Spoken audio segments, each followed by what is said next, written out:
Drop Night Show, and yup, it's Thursday, and we back in the building. K1 got her braids done. No, what is that? The locks done, and they shining right now. I hate you. And that face is beat. He be throwing so much shade, but I'm going to just let you be great, okay? Because the woman of the hour is with us, and we are so thankful to have you here. We have Tiffany Williams. Your full business name, Tiffany Williams, entrepreneur, owner of Bellargo. Yes. She does a lot. She's now she'll help you get your speaker, business right. Right. Branding coach and all of that. So thank you again for being here. Thank you for having me. Yes. Who know a little person like you, power? Oh my gosh. Has so much power and smarts and will probably punch somebody out. No, I'm the. Why you gotta get physical off the rip? He's so violent. Well, yeah. You when you walk in, you're like what? 4 foot. 4'11". She's 4'11", y'all. But I didn't get their final inch. I think I have been this height since 8th grade. Honestly. What? Yeah. But obviously, no matter how small you are, you really are mighty. You're big and mighty, right? So, for everyone who's not aware, Tiffany is the owner of Bellargo Boys. You had a brand that came out in 2003. 2003 on paper, 2002. Okay. Was when we started. So when you started in 2002, do you remember what was you doing? What was you thinking? What made you start that whole clothing design? So the funny story, I'm sorry guys, because I'm on live. So funny story, I met my partner, Salim Roberts. I met him at the backstage of a Little Kim concert. Not even a concert. Back then, the radio stations used to do this thing called Behind the Beats, where artists would play their album, and you can kind of get up and close and personal with the artist. I can't even remember what album Kim came out with that year, but she picked probably about 6 people to go backstage with her. Her and I ironically had on the same boots, so that's how I got picked. So it was myself and my best friend, and he was back there. He's like a huge Little Kim fan. He had a poster board with Little Kim, and we started talking backstage. We did not know each other. At the time, my best friend and I used to go to New York almost every weekend. It was this legendary shoe store in New York called Petite Baton, and they would have shoes that just wasn't in Philly. So we had this idea that we wanted to open the shoe boutique in Philly, and when we met him, we were like, oh my God, he's going to be perfect to work in the boutique. Mind you, we haven't discussed, we don't have any capital for this. An idea. We don't even know where the boutique is going to go. We don't even know where we could purchase shoes, but this is our thought process. So him and I exchanged numbers, and the next night we called each other and we were on the phone for 6.5 hours. Wow. And in 6.5 hours, we discussed everything you can think imaginable about fashion. And outside of that, at the end of that conversation, a clothing line was we decided to start a clothing line. Wow. He doesn't sew, I don't sew. We both love fashion. I've always loved fashion. He's more creative though. He likes not saying that, streetwear today is real fashion, but back then the streetwear whole thing hadn't hit. So when we first started, we were a women's brand. We were making everything from gowns, coats, swimsuits. That's how eventually down the line he started Cherry Pie.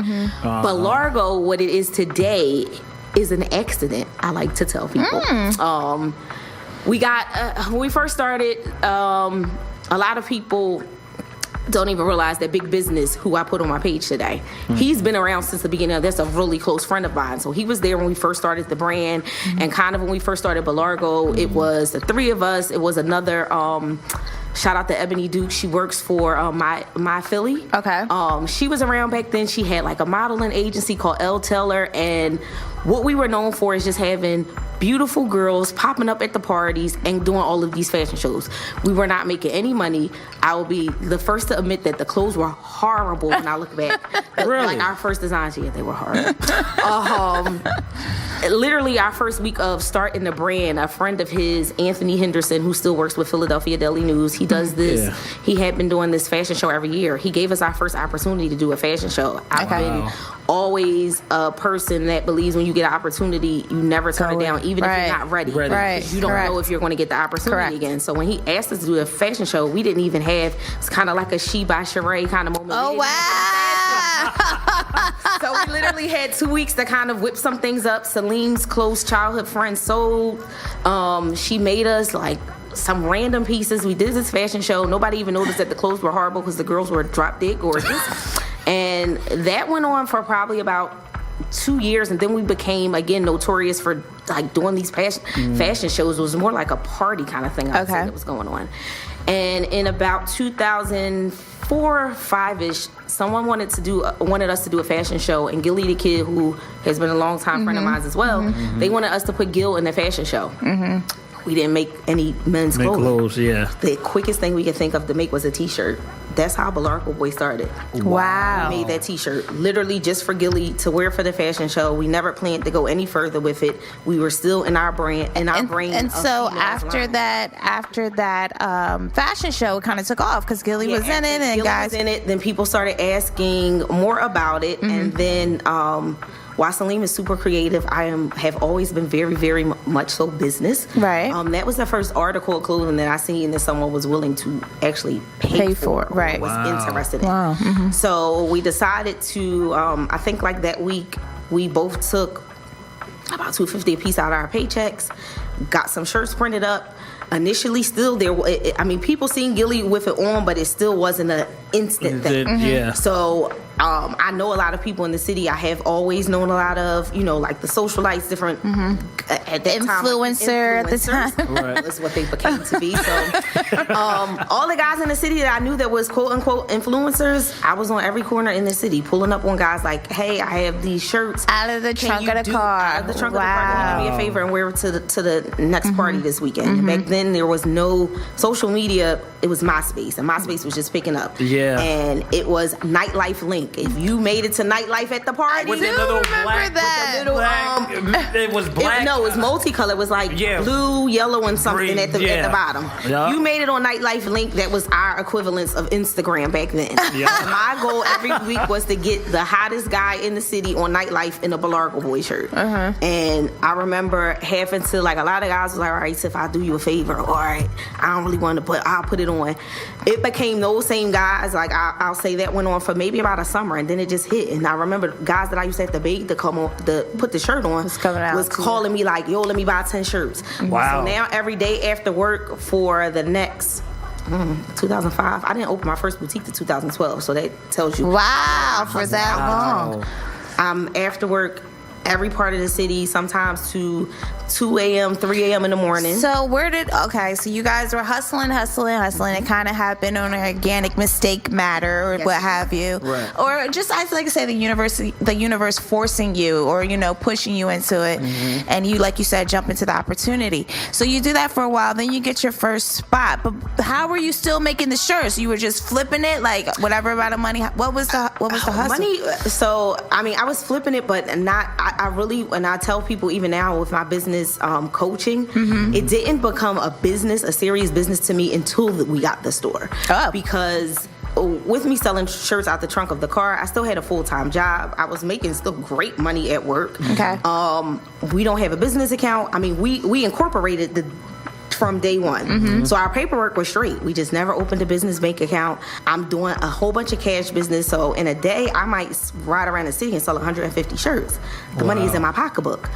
If I stop selling shirts early at about 8 o'clock and my friends call me to go to happy hour, where do you think the money is going? To happy hour. Wow. Or this, that, and the third. So the money was not managed properly. So it was so much money coming in, but because it was coming in and going right back out, I really couldn't keep track and grasp of how much money we were making. So close to, I would say about 2000 going towards when I opened the store, Salim had took a break from the company. He wanted to do cherry pie. Streetwear was never really the direction that he initially wanted to go in. He was more couture. He was more couture. And we all say that. Factor, and I forced the brand to, like, honestly, we never even had a conversation. I just changed the brand. Later on down in line, we've had a powwow or two about it, but it worked out. So up until doing the store, it was just me. And prior to doing the store, Salim, like I said, had went on to do cherry pie for a little bit. He took a break. A friend of mine's, her brother, at that point in time came to me and wanted to invest. I thought it was great because I wanted to open a store. I'm making a whole bunch of money, but I'm not managing the money, so I don't even have capital at this point to open a store. He came in, invested, for a while. People really don't understand the clothing game because on the outside looking in, it just looks like I'm flooding the city with shirts. So you think that we're making tons of money. Right. Still not managed right, so it's not a lot of liquid cash. Okay. So he decided to kind of step away and do real estate. So now I'm kind of skipping some steps. I had become put on probation at work because I'm late for work at this point every day. Wow, okay. So you're slacking on your full-time job. All right. My phone is summertime. My phone is ringing for shirts all day. At this point in time, I'm making way more money from shirts than I'm making at work. Okay. So it's like I don't really even care to be here, but I'm here. I have benefits. Okay. So they basically put me on probation. It was like if you call out, if you're late, it's an automatic fire. Right. I went home that day and I talked to my mom and I'm like, I really think I want to quit my job. I want to open a store. Everyone thought I was crazy. My mom was like, why would you do something like that? That's extra overhead. You don't know if you're going to be able to keep up with it. And I just felt in my gut that that's what I wanted to do. So that probably was a Thursday or Friday. Monday, I quit. Wow. All right, before we go on to the next part, let's take a break real quick. We're going to get out and pay our sponsors. It's the Drop Night Show. We'll be right back. Yo, we are back with an explosive interview with CEO of Bellargo. We have Tiffany Williams in the building. Yes! Black girl magic all in this bitch. Okay. Black boss chick and all that. So, all right, before the break, you were telling us that, you were on the brink of quitting your job, your daytime job to keep the brand afloat. Okay, so at the point, like I said, I had an investor come in. He went out. It's kind of me on the limb. I've quit my job. And over the years, clearly with Bellargo, I've ruined my credit. So my credit is terrible. I find this beautiful spot before Northern Liberties before the Piazza really was the Piazza. And I found this beautiful spot at the Piazza, and I really, really wanted to open this store. And my parents have always been super supportive. Even sometimes if they, financially supportive, let me say. So even sometimes if they didn't believe in the dream, I can still, that's like my personal bank. They was being the parents. Yeah, so I had to go home and I had the conversation, with my mom and dad, and I'm like, I have this spot. I really believe it can work, but I need you to sign for it because I don't have the credit to do so. So I had to work on literally my mom for probably 2 to 3 days straight. I took her to see the spot so she can visually only 2 to 3 days. See my vision. She loves her daughter. She does. Whatever you say. So she had not only agreed to sign for the space, but she gave me $10,000 to open my first store. Yes. Okay. So my mom is the true reason that the first Bellargo boutique opened. She still was on the fence of, I think at the time my rent at the Piazza maybe was $1,800 a month. Okay. So she, my mom is very traditional. She had the same job from 16 until she retired. Right. Wow. So 401k, this whole entrepreneur spirit, no one in my family is an entrepreneur. It's not normal. So so she didn't understand. However, Salim really didn't support it, but back at that time of leading up to opening the store, we had a conversation. We decided to come back to the table. Okay. Literally, he came back in probably a week before the store opened. Knock on wood, our grand opening. The line was around the corner for our complete grand opening, and our first day we did 7,500 in sales. Wow. Okay. That was my moment to say, I told y'all I knew what I was talking about. And I honestly, in the store, we really didn't, in all of the boutiques I had, it was never a day that I didn't have any sales. And there was some days that money were slower than other. But the store was kind of the best idea that I could have done. So you made the money back plus more, obviously. Okay. Yes, but my mom didn't make me pay her back. Okay. She gifted me the 10. That's awesome. I didn't have to pay her back. Won't he do it? So, our first boutique literally was Salim and myself working the store every day, sun up to sun, like opening and closing. It's just me and him. We really didn't start bringing in staff until probably we opened September the 27th. I don't think we started bringing staff in until maybe February of the following year. Okay. By this time now, we have a smooth machine. As I stated, the stores would force me to kind of look at it more so for business. So of course, if I'm opening up a commercial property, I need, number one, a business account. Right. Even though my mom signed as the guarantor on our lease, it still went under the business name. It still was, she just, kind of co-signed it. So we opened up a business account. That was our first year. 2012 was my first year even filing taxes, and I had been doing financial business since 2005.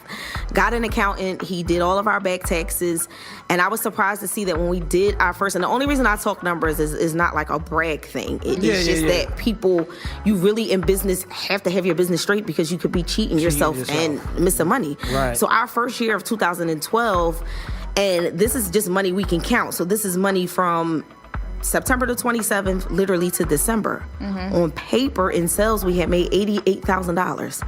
Wow. I had no clue that I was making that kind of money, because again, I'm selling shirts out the trunk. I'm shopping. I'm doing all kind of things. I'm not counting the money. So when I was able to see the revenue that we was bringing in, I said, okay, now it's time to get serious. Right. So no more happy hours after that? Honestly, it still was a lot of happy hours. It probably got a little more happier after that.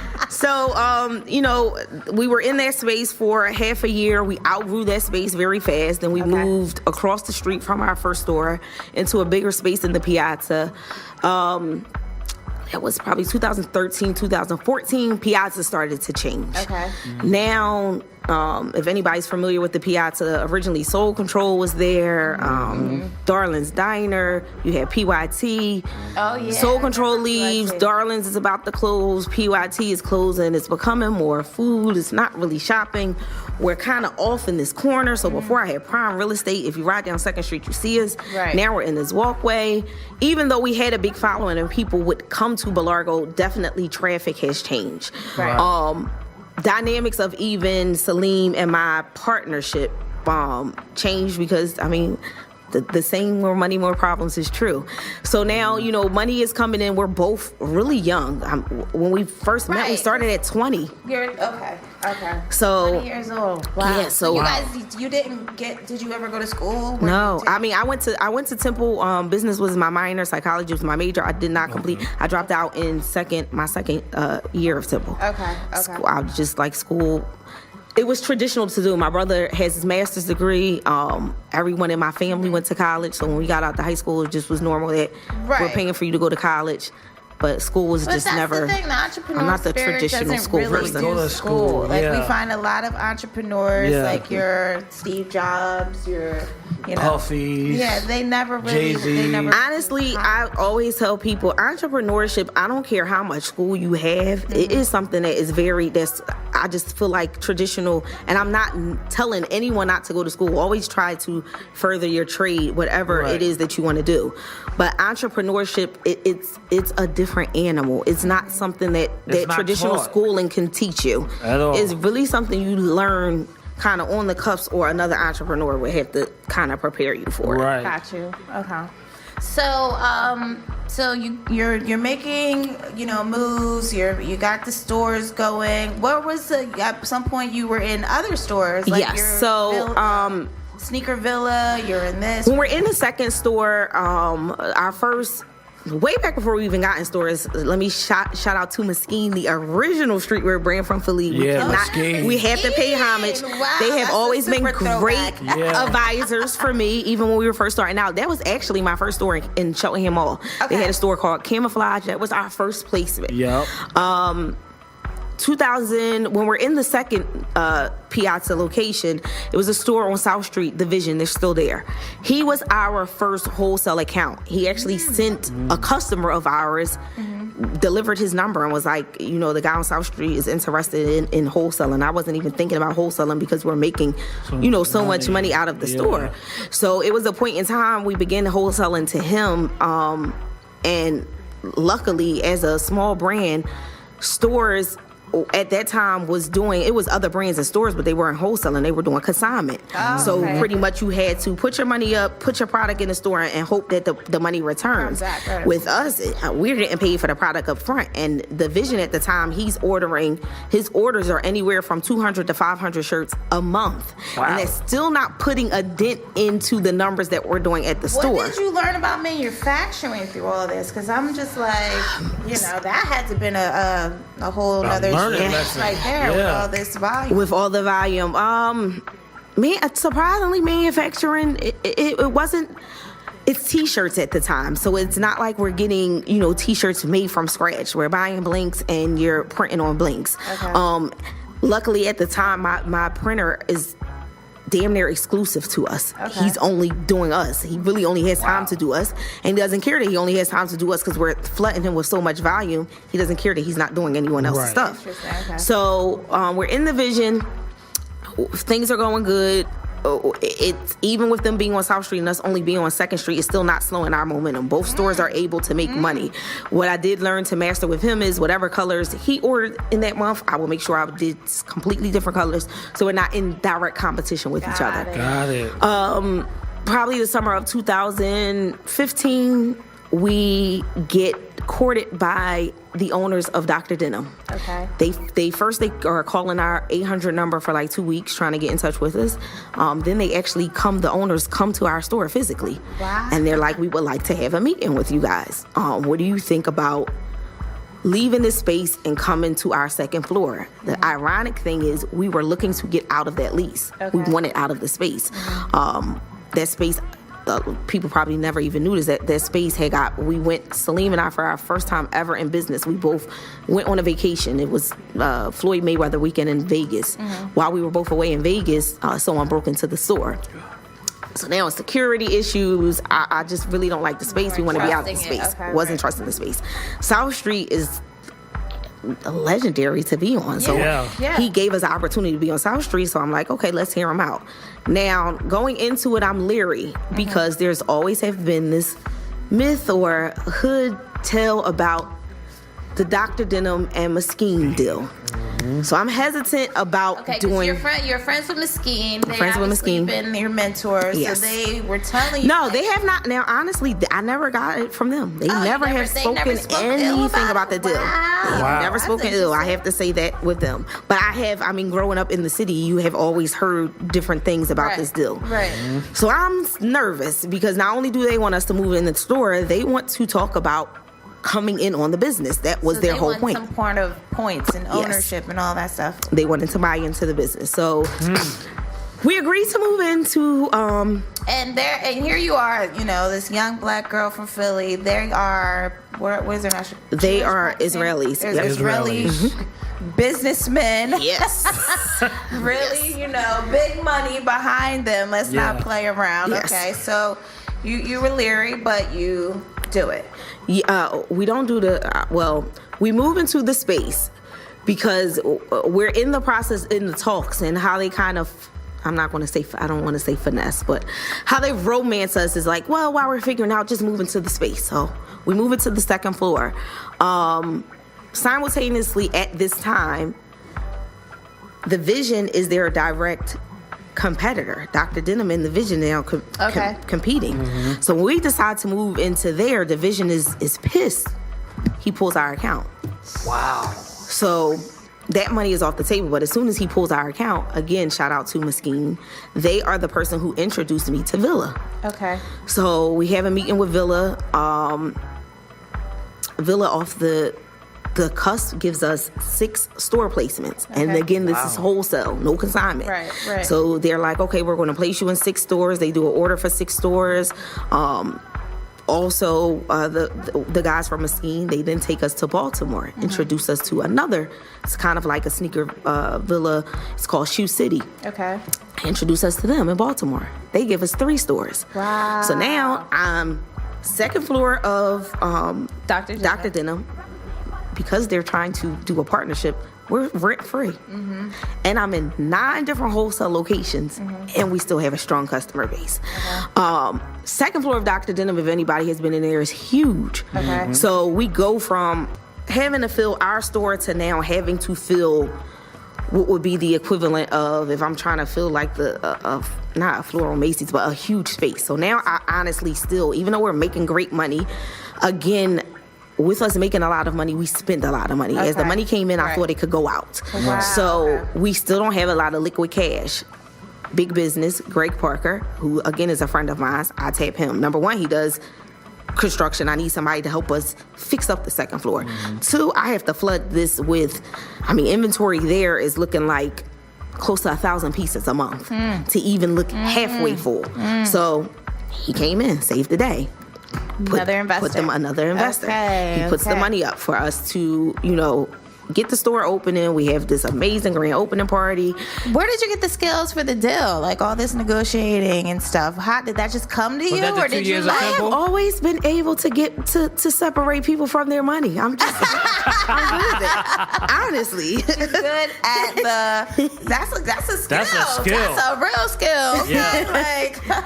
I'm always good at getting people to see my dream and believe in my dream enough to want to invest in me. Okay. That's awesome. And then actually being able to prove it. Yes. Right? Because that's the big part. That's the big part. That's the biggest part. Right. Because it's easy to get the money, but now I have to do something with it once I get it from you. Because they want some of it back. So you made like $1 million in sales with all this, right? Yes. All of this, and you've been able to pay back your investor. And I still have investors that Greg Parker is now still in it. Yes. Okay. But yeah. But you made the millions, and so you're in the new spot. Let's actually take a break. We're gonna pay another bill, and we'll get into. This is starting to feel like the little bit of the downfall. Yeah. All right. So now we had the rise. Now we're gonna get into. All right. When we get back, it's a Drop Night show again on Water Ice Radio. We'll be right back.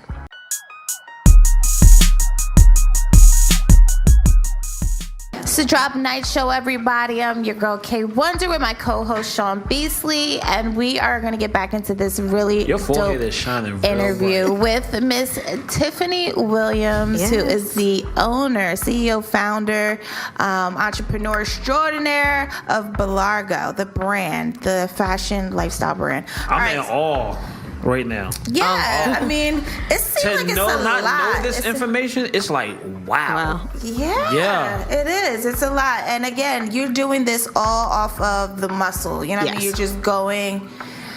Because mind you, when we started, again, it's pre-social media, and no knock at any brands that's out now, but with the brands that came out when I was out, it was 10 times harder. You don't have an automatic audience. Like at this point today, if you have a good personal following, you can pop up and sell anything. Right. You've really had to hustle. And I'm talking about where we have wholesale deals in a time where now everyone has embraced independent brands.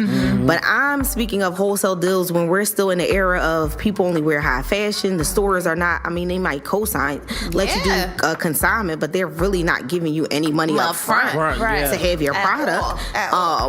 So when I look back on, I don't even think when we were in it in the moment, we even realized what we were doing and how we were defining, just the clothing game for Philadelphia in general.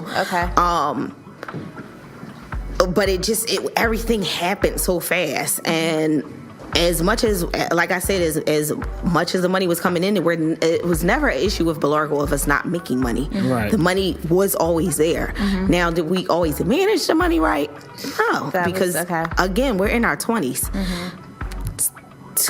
Fast forward 2016, we're still early 30s. I won't sit here and give a hard knock life story like I came from. Was it hard for you all to make the transition with the social media because you were such like a street brand? Was that kind of hindrance? Social media just was a second nature when it just came in. I don't even think we really understood how major of a part social media would even play. Because it was kind of like something new. The brand was already going. So we already had a following, so it was easy when social media hit. The following just followed us to social media. In our own rights, both myself and Salim are, popular people. Right. So even outside of Bellargo, not to give myself a pat on the back, but outside of Bellargo, I was who I was before Bellargo. Honestly, if anybody who knows me that grew up with me, Bellargo just probably heightened it, but I mean, it was never a case before that. So we're in the space. What's going on at this point with Dr. Denham? They're talking to us about coming in with the business, and actually they're talking to us about turning all of their locations into Bellargo stores. The offer, I'm not going to say the number because I don't want to. I'm not going to divulge the number that they offered us, but the number that was on the table, to me, I thought was insulting. It wasn't a number I was comfortable with, especially for what they were asking for of the company. Okay. And then with me personally, being a woman in business is hard within itself. I remember when Salim and I started, it would be times that we would show up to do deals with people and they're talking to him and they're looking at me like, are you going to go get the water? Like I'm the glorified assistant, and I'm like, okay. Something. I'm his partner. I'm not his assistant. So with Dr. Denham. Has someone ever said that? No, but it's implied. The feel. I've had that. I've either run into that, or then I've either run into the situations where men want to do, they want to approach me, but it's not straight business. They want to do other kind of business, and no, we're going to do like business. Yeah. So being a woman, it's a million times harder. Being a woman in business. People need to hear that from a powerful woman like you, because they fall into the trap of giving up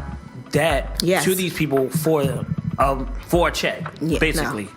I don't play where I eat at. That has to stay separate. So with them, it was very much of that feel, and just with the owners of how they were even talking about proceeding, it was more of like okay, so what do you do for the company? And everything that I said that I do, oh yeah, we can do this, and we have people to do this, or we have a team to do this, and then take over. And then when I'm listening to the build out of what Bellargo becomes, it's like almost me kind of as a worker in my own company, which is I'm never going to stand for.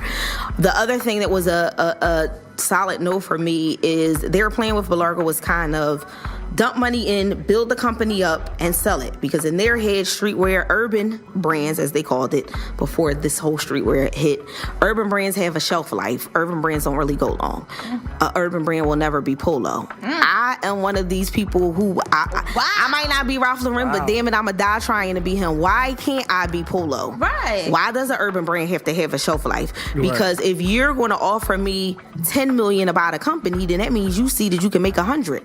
I don't want the 10. I'm going to take the long route and not wait for the 100. And I don't care if it's going to take me 10 more years to get to the 100 million. I want the 100 million that you try and chase to give me the 10 for. I'm not taking a short on my business. Right. And from a business perspective, I had several business people that tell me that's not smart business. You can't be attached to you too emotionally attached and involved, but it's my baby. Yeah. Right. Okay. I can't help but to be emotionally involved. So what happened with that deal? With that deal, honestly, we turned the.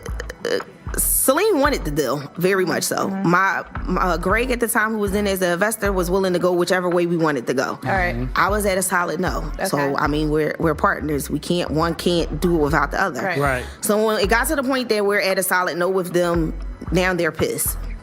So now it's okay. We need $3,500 a month for y'all to continue to be on the second floor. At that point in time, all right, take the $3,500. I have 9 wholesale accounts.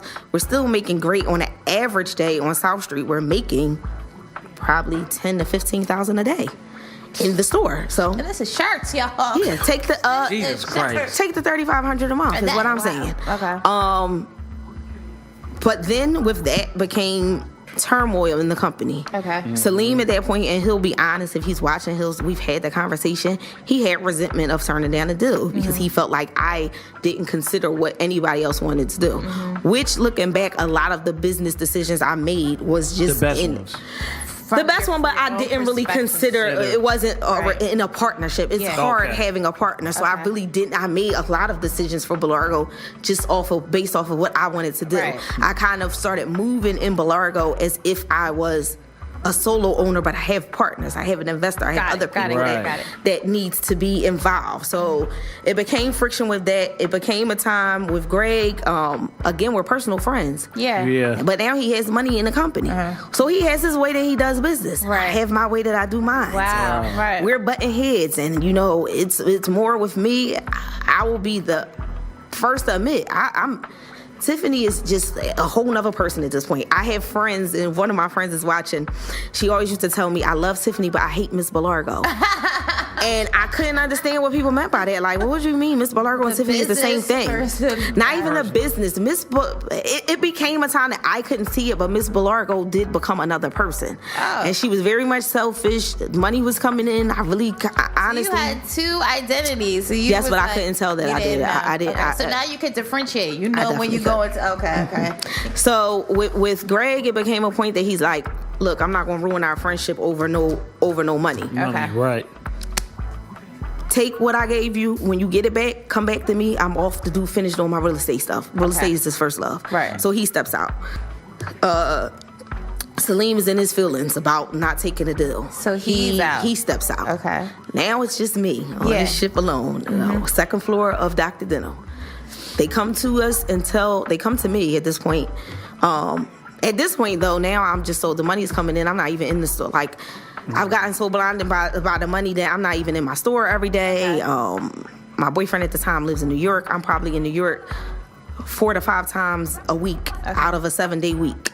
Just calling to make sure y'all putting my nephew and shout out to Shahid, who is our head designer. They're basically kind of running, and Jamil, his name is Lee Ross. He's the manager. Y'all dropping the deposits? I can check it in my bank account. Everything good? What we made today? Okay. So they running it. So fast forward it. Tell us where it gets crazy. So I hadn't been home. I remember this week, like yesterday, I hadn't been home for probably a week. They keep coming upstairs, asking am I there, and finally they leave a letter. They tell us that they're closing the whole entire store in 30 days. I have 30 days to vacate. Just your store, or they're closing the whole Dr. Denham, the whole store. 30 days. 30 days to vacate. At the time, the old pink elephant is across the street that had been vacant for quite some time. Honestly, looking back, I should have taken a break there. But again, my pride is in the way. I can't, how are we going to look? We just got in here. I can't close the store. Sales is kind of slowing down at this point. Salim's off. It's just me. My staff is leaving. It's hard at this point. So you get the new location across. So yes, I get against everyone's judgment, advice. I go into the new store across the street. Again, my mom comes in and saves the day with that. She loans me some more money to get the store. That rent across the street, now we go from $3,500 to that rent is $5,500 plus utilities a month on South Street. They must have knew that Dr. Denham people was like, yo, smack her over. South Street is hot. Yeah, South Street is high area. Yeah. So we move in there, and you had to do I had to do a complete build out. Even to open the store, it cost me close to $45,000 to even get in the store. Get into the store about May. First month is good. Second month is okay.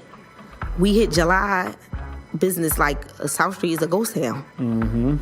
There is no money that's just generating down South Street. So now it's to the point I'm looking around okay, and even let me back up before then. I had a very great opportunity in 2016. Virgil Abloh, who's the owner of Off-White, he has this amazing streetwear program. Wow. Yes, he picks 400 streetwear brands across the country to participate to do this program. Bellargo is one of them. Okay. When I do this, it's a 4-month program that I do with him. When I do the program with him, it just has my brain just flowing. Now I feel like the direction that I want to go into with the brand, somewhere in translation when we started, I always looked at Bellargo, listened to the name as being luxury streetwear. It had somehow became, and to people, I'm not ashamed to say, the customer started looking at it as the trap hood brand. That's not ever what I intended to be. not saying I appreciate the hood for holding me down, because they made me a whole bunch of money. But that's not what I wanted for the brand. Okay. So when I took this course with him and had the opportunity to shadow him, it just gave me, I wanted to kind of hit the reset button on, what I wanted to do with the brand, like the look of the brand. So I decided that Villa is no longer in line with the vision that I see for the brand. So I pulled, before the money gets slow, I pulled the stuff out of Villa. Phone died. Okay. So I pulled, does anybody have a charger? Yeah, I think it is. So I pulled the stuff out of Villa. Mm-hmm. So now we're not in Villa. Mm-hmm. The money's slow. Mm-hmm. I don't really want to go too much into the personal side of the situation, because the person is still kind of facing the situation. Right. But a friend of mine that I used to date, he runs into some legal trouble. He needs someone to kind of step up and sign for him, so to speak, to get out of this legal trouble, to get bailed out of the legal trouble. Me thinking, okay, I have the financials to back it up. I'll sign for you. So I do so. Now, I'm signing for his legal trouble. I don't even know how much of this I really want to say, because I don't know how much. I signed for his legal trouble. It becomes bigger than he anticipated to be, and I anticipated to be. And because of me helping a friend out, I get court into, I get audited by IRS. Potentially they're after me for tax evasion. So now, until we can sort this out, this is June, they freeze my business accounts. Wow. So they freeze my business account for almost close to... Looking back, would you have helped that friend? No. Okay. Not in that way. Okay. No. Not from my business, no. Right. If it was your personal assets. Personal assets, yes, but not for my business, no. Okay. So they freeze the business account. At this point, my expenses for the store is close to $35,000 a month. I have payroll, I have rent, I have inventory. So now, while my account is froze for 60 days, $35,000 and $70,000, I'm paying it out of my personal savings, out of my money. But there's no money coming in, because now, like I told you, South Street becomes a ghost town. So now the money slows up. Even in the midst of this crazy storm, Bad Boy taps us. I get a call. Cousin E knows, some people from Bad Boy. Diddy's doing a pop-up. He's doing a Bad Boy tour. He's doing a pop-up tour. He wants a store. They introduce us. He picks my store. Bad Boy pop-up is wonderful. I watched literally in that day them make close to probably $60,000 in a day, in a space that he has spent no overhead. He's not tied to be there, and he's going city to city. And I look at it and I'm like, this is genius. So I say to my, at this time on a Bellargo, it's a low ship. So at this time it's only me, my head designer, Shaheed, Salim has left. Greg is gone, and my store manager, Jamil. They're the only people that stayed when it got rough with me, decided to stay on the ship. I come to them after the Bad Boy tour was on a Friday. On Monday, I come to them and I'm closing the store. I'm going to break this lease. And they like, you sure? I'm like, yeah. They were like, well, when are you closing? I said, Friday. They like, this Friday? I'm very impulsive like that. She threw it on them real fast. That's we're closing Friday. Very impulsive. Okay. Was that a good decision? Best decision I have ever made. Wow. We've always had a website. I've had a website since 2003. Didn't really push it because I didn't really need to. We were making so much money here. I still did always out-of-state sales, but I didn't really need to go as hard because physical retail was always my bread and butter. Okay. We on a Sunday, on a Friday, early Friday morning, we got down South Street 6 in the morning because I didn't want the embarrassment of moving out on a crowded South Street. I remember my designer is a genius. He drew something on the wall that was he drew something on the window. What did it say? Something like never close or something. Okay. And we put brown paper on it, and we never even made an announcement we were closed. So people were just coming in wait, they not here no more. Wow. That's crazy. That's how we closed. So, all right. So when you close, I see that so I can turn it back? I know people still going through the storm and the craziness and all of that when you guys. I'm probably gonna have to sit in from there. I'm sorry. So when we close, it is still definitely very so much. I mean, the storm hasn't closed. The storm hasn't. So what happens with you? Your money is still there, or did you have to take another route? Did you go back to? Are you still putting out product? Did you go back to work? What? No, didn't go back to work. The money at that time is, as I stated, my money is kind of from that personal situation. The money is kind of tied up. Honestly, why the money is tied up, and we we closed the store, and the store closed. Right. I'm a hustler by nature. I can't get into my account. Y'all froze my accounts. I'm still gonna get money. I did Uber. I'm not ashamed to say it. It really got that hard at a point. And then online is still going good though. Okay. Now the store is closed. Once people caught on to the store is closed, okay, now they're going online. I always was still getting online from other places. I kind of was always in the background having people tapping me of, let me pick your brain, let me ask you about business, how did you get started, can you help me? So then I'm like, all right, how do I address this on a broad platform? Because I don't even really physically have the energy or the time to tell you and keep telling the same thing. Thus, that's how Bellargo University is born. So, started Bellargo University. Bellargo University is workshops, seminars, online tutorials for brands and services. Yes. Okay. I could have easily got out of that if I would have went back to parents. But at this point, I can't even begin to tell my mom, okay, I did a favor for somebody that cost the IRS to shut my accounts down. She's gonna look at me like I'm crazy. Right. So now I gotta just suffer in silence. My best friend at the time knew what was going on, but a few of my close friends knew what was going on, but I can't really say what's going on because it was something that I really honestly shouldn't have done for the friend. It's something honestly at the time that I can't even couldn't publicly speak about because legally he was still going through things that could implicate him. Legally, it was still implication that could put me even further behind just having the money. Thank God they only touched my money, but it's legal implications that went on there that could have gotten me in jail. So we don't really want to get into that. So that storm finally passes. The brand by this time, of course, with what any year kind is of it business. By the time it passed now, so you're 2017. So it's 2017. 2017. 2 years ago. Yep, 2017. So by this time, because I'm on a break, my competition done put full foot on the gas. Now, it's other brands is bigger than Bellargo. Yeah. Now, social media, it is helping other brands. So now, we're the biggest brand here, we're no longer the biggest brand here. So now it's a fight back to get our spot, and now I'm just in a space where I don't even know the direction I really want to go with the brand. I don't like the direction the brand is going in. Salim and I are not seeing eye to eye. All of this happens, which is just draining within itself.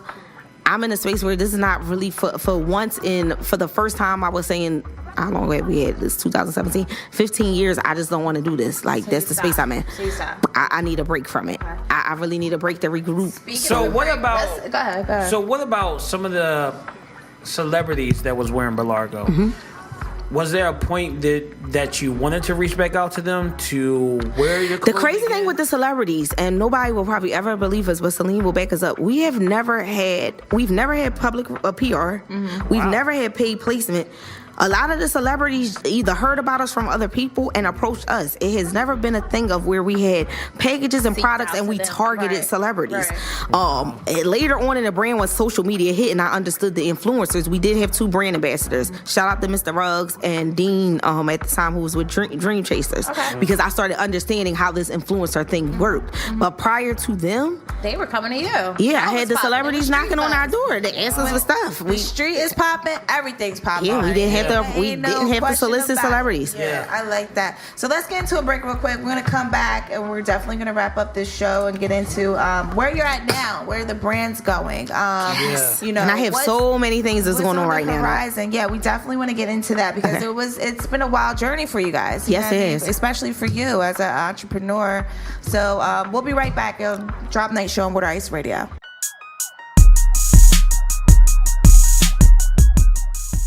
Yo, and we back. Man, oh man. This story is so interesting. Of course, It's crazy. we got Miss But Tiffany very, very Williams. inspirational. Very inspirational. Yeah. Very.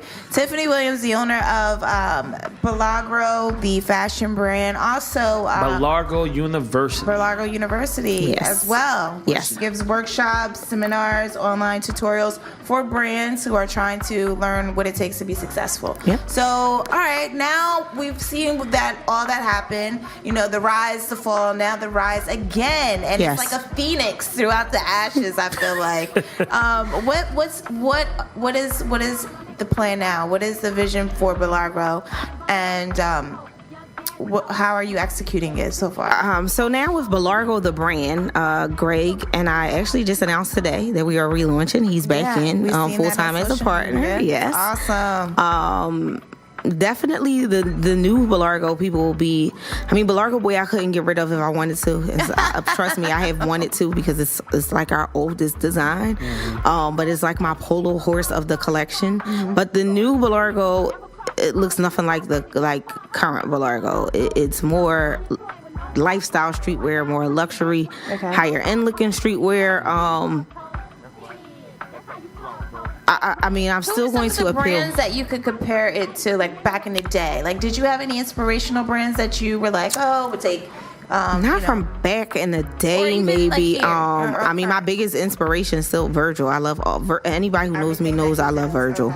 I just think the way his mind thinks, he's honestly just changed the game. Prior to him, who have ever thought that him I love, and Supreme is another brand that I watch. Not even so much of their aesthetics, but their marketing. Collaborations. Their I was gonna ask you collaborations. about that. How Yes. do you feel about that? I think that's amazing. They've opened a door that was not open prior to them. They looked at streetwear was always the stepchild of fashion. High end fashion always imitated streetwear, but they would never let streetwear There in. you go. Right. Let's be honest. Yes. They have always imitated streetwear, but they would never let streetwear through the door. And now you have brands like Louis Vuitton did a collaboration with Supreme. I don't even think people understand how Everybody big does that is. collaborations with them. Yes. Honestly, Yeah. it's really amazing. Like, you have even down to like what I want to say IKEA. They have some stuff with IKEA. I was like, who does that? Right. It's crazy. But for me, your brand for Philly, tri-state area and surrounding, you were like Fat Farm. Your brand to me was like is like that.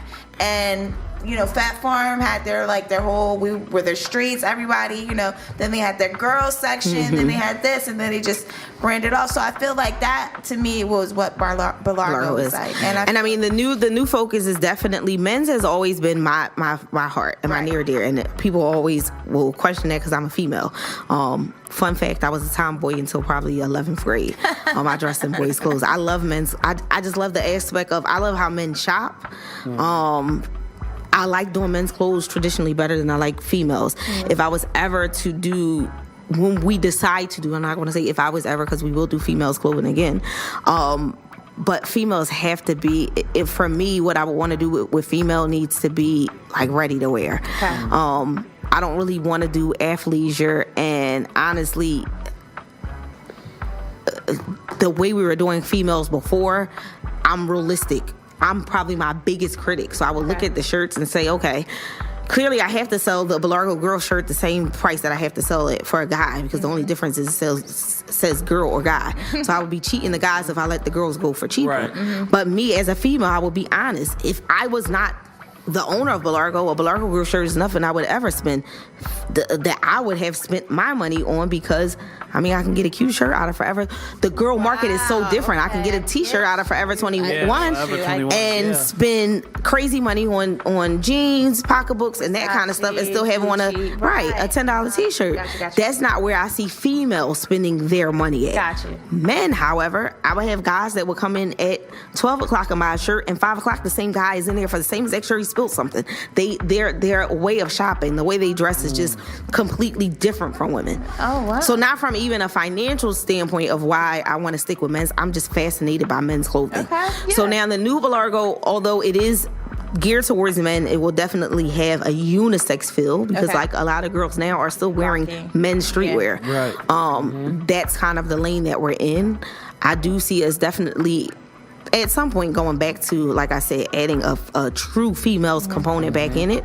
But where I kind of want to go with the brand, retail for me is like off the table at this point. I just honestly don't feel like my time is best served stuck in one location. Yeah. I want to be able to travel with the brand.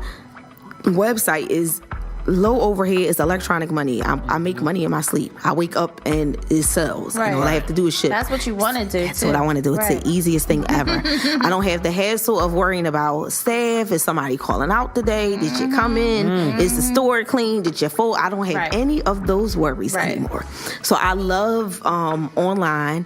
I definitely would see a pop-up tour for Bellargo in the near future. That's something I would like to do. I have a dope idea. I don't want to say because I don't want nobody to say my idea, but I got a crazy idea for a pop-up tour. And then on the flip side with Bellargo University, so this past year I had the wonderful privilege to meet Jamila T. Davis. Who Friend has to become, the show. Yes, who has become like that's big sis. We immediately just clicked, and she has been like I sometimes tell her I believe like God placed you in my life. She's become like an angel to me. Quick story. K Wonder was. I'm sorry. Go ahead. K Wonder was locked up with Jamila T. Davis. Oh wow. That's how she met her. That's my big sis right there. Okay. Yeah. So I was with her when she created the Pink Panther collection. Okay. And she started with the whole documentary with Lauryn Hill, and we was in prison doing this, like me and her, like going back and forth and all. So that's how I heard about your story when she came to do her women's empowerment brunch, and also sell her books and stuff of that nature. So yeah, like Jamila is definitely a go-getter. She's a hustler. She has the energy of like a million unicorns. She does. She does. She's great at networking. So so Jamila. So yeah, Jamila came in. Literally after that one, we went on the road to Cleveland. That was my first time even doing kind of a women's empowerment event outside of the city. Like I had been doing several here, the Bellargo University stuff. I've been doing helping businesses. Some of people's biggest businesses that I'm not going to get into, but behind the scenes, it's been me. Wow. Yes. Wow, so, wow. where we did the one out of the city, and then Jamila introduced me recently, probably about a few months ago. Well, not even before she introduced me to this person, but recently,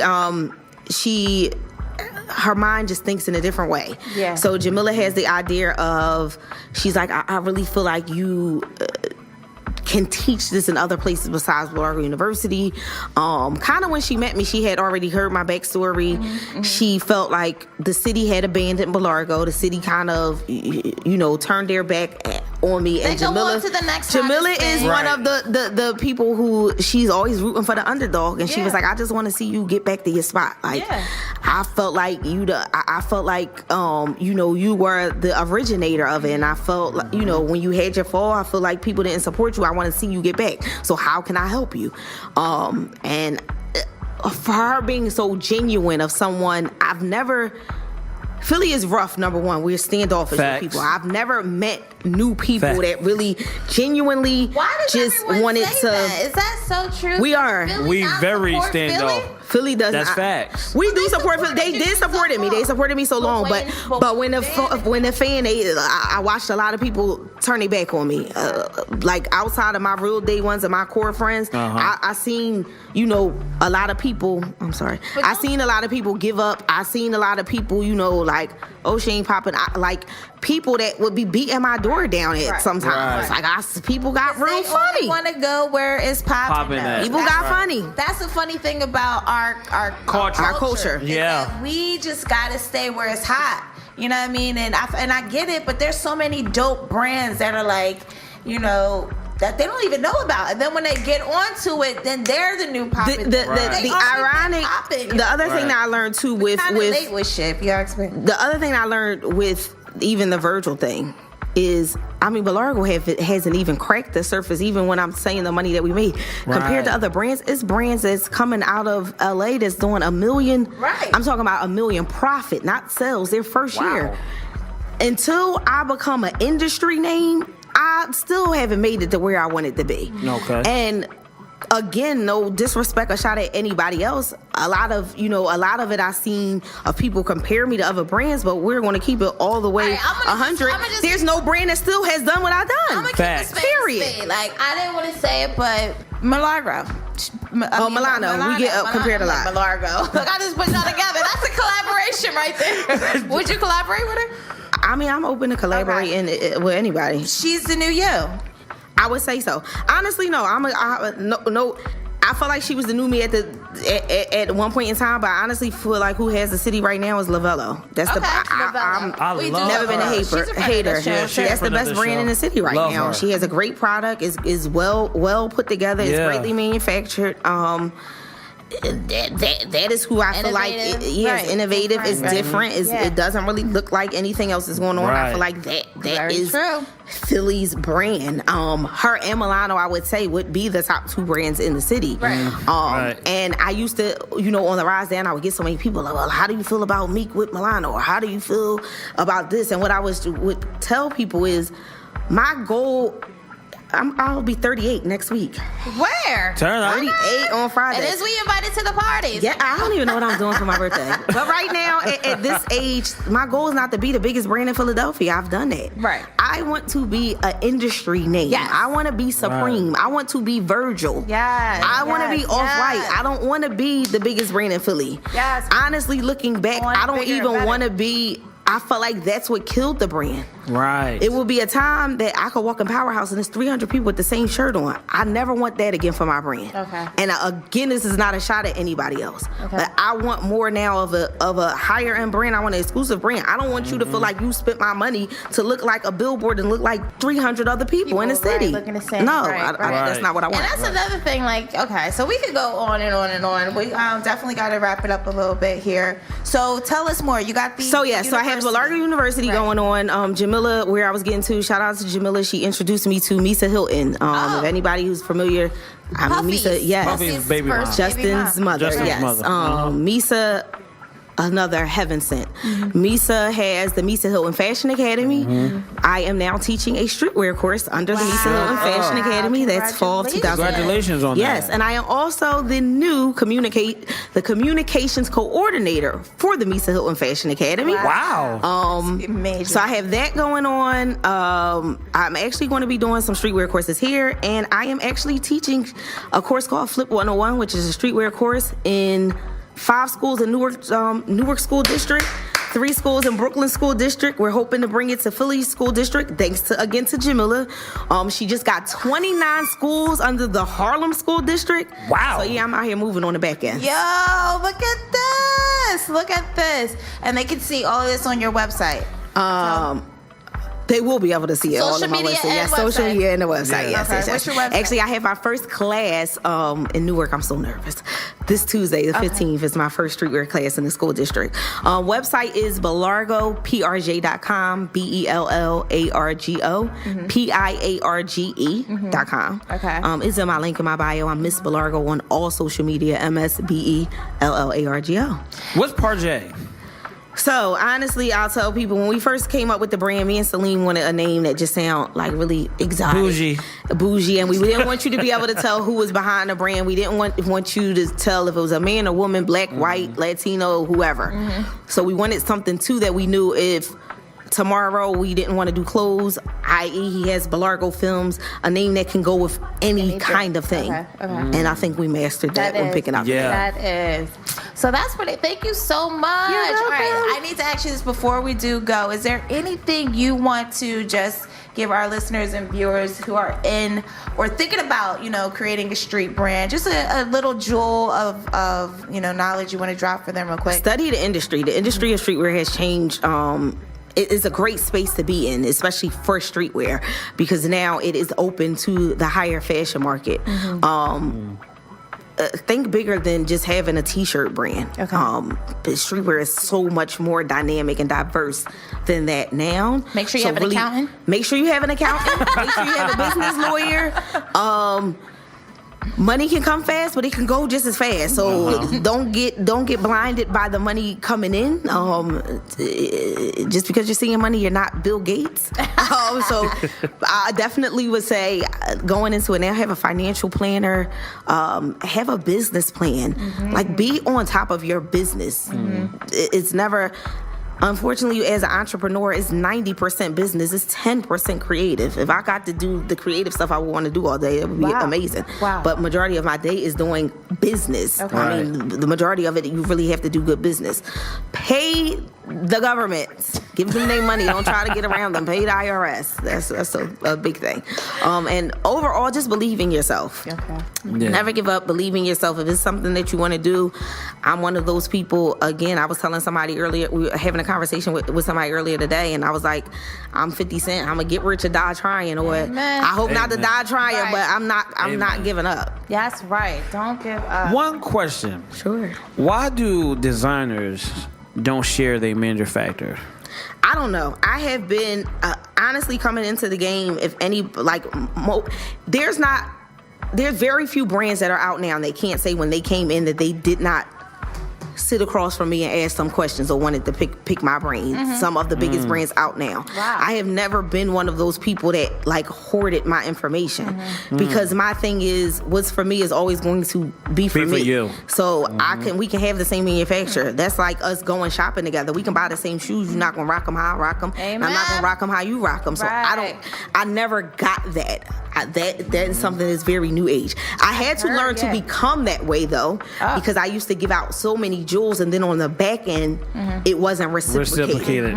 Or appreciated. So I have been a little more. So now you're selective as to who you give the info to. Who I give the info to, or I mean, now we're in the game of it's pay to play. You want to know?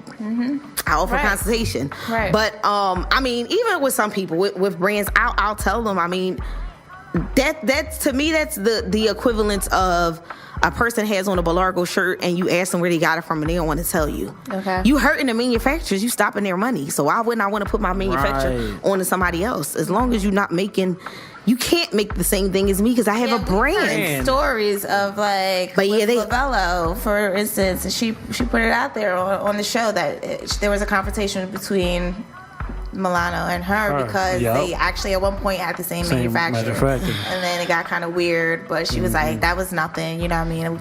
And so on with another girl too. There's another girl with like Blackbird something is the name of her brand or something like that. But a lot of people are really touchy about the manufacturer. I mean, honestly, we even had a scenario. Her manufacturer is not a secret. She does a lot of. Originally, her manufacturer is Kiafa Vic's manufacturer. That's whose original manufacturer. From Pink Elephant. Okay. Blair introduced me to that manufacturer years ago, but at the time we weren't making manufactured items. And then at the time when we started too, I was kind of dabbling in manufacturing, and I remember one day on the elevator, we runs into each other. Next thing I know, the manufacturer gets a little weird, and now she's not taking my calls, and I'm like, that's the same story.